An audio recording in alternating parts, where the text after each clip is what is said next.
காலையில் விழித்தாலும் பெண், இரவில் தூங்கினாலும் பெண், வாழ்க்கையே பெண். அவனுக்கு தேவை ஐ லவ் யூ என்ற வார்த்தை. இதுதான் வாழ்க்கையின் லட்சியம், குறிக்கோள், நோக்கம். அதற்காக எத்துணை ஆண்டுகளையும் தியாகம் செய்வான் ஒரு முஸ்லிம் வாலிபன். திருமணம் செய்யாமல் ஒரு பெண்ணோடு விபச்சாரம் செய்கிறான். இல்ல மாஷா அல்லாஹ், அல்லாஹ் பாதுகாத்தவர்கள். திருமணம் செய்யாமல் ஒரு பெண்ணோடு பேசுகிறான், பழகுகிறான், ஆனந்தம் கொள்கிறான். இதுவா வாழ்க்கையின் குறிக்கோள்?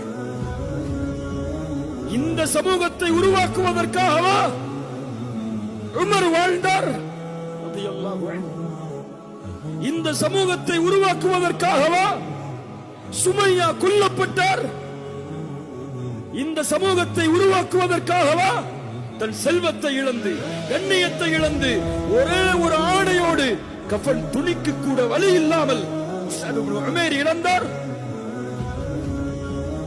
இந்த சமூகத்தை உருவாக்குவதற்காகவா ஹம்சா ரசூலின் சாட்சா ஈரக்குலை கடித்து துப்பப்பட்டு ஷஹீதானார்?